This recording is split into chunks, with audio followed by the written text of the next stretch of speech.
আগামী নির্বাচনে পশ্চিমবঙ্গে কি হতে পারে এ ব্যাপারে আমার মতামত জানতে অনেকেই প্রশ্ন করে থাকেন। সাংবাদিকরা জ্যোতিষী নন, তবে কেউ কেউ সব জানতা মনে করেন। প্রায় ৬.৫ দশক সাংবাদিকতার সঙ্গে জড়িত থাকার সুবাদে এতদঞ্চলের ভূ রাজনীতি এবং সাধারণ মানুষের মনমানসিকতা সম্পর্কে যে ধারণা অর্জন করতে পেরেছি, তারই নিরিখে কিছু কিছু লেখা লিখে থাকি। হয়তো অনেক সময় তা মিলেও যায়।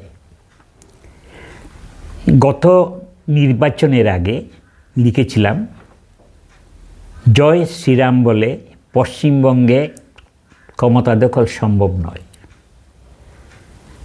বস্তুত তাই ঘটেছে। পশ্চিমবঙ্গ বর্তমানে সর্বাত্মই নিঃস্ব। তা সত্ত্বেও যতটুকু কাণ্ডজ্ঞান টিকে আছে, তাতে তারা নিজেদের যে সমস্ত সুযোগ সুবিধার ব্যাপার কার দ্বারা সেটা আদায় সম্ভব সেটা যাচাই করে নিতে চান।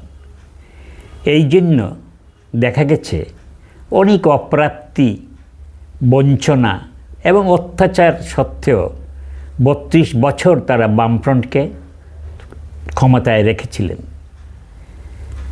কিন্তু মানুষ যখন মমতা বন্দ্যোপাধ্যায়ের মধ্যে একটা বিকল্প শক্তির সন্ধান পেয়েছিল, তাকে তারা ক্ষমতায় নিয়ে এসছে। এখন মমতা বন্দ্যোপাধ্যায় ক্ষমতায় টিকে থাকার জন্য যে সমস্ত কাজকর্ম করছেন, তাতে সাধারণ মানুষ খুব খুশি নয়। এত সত্ত্বেও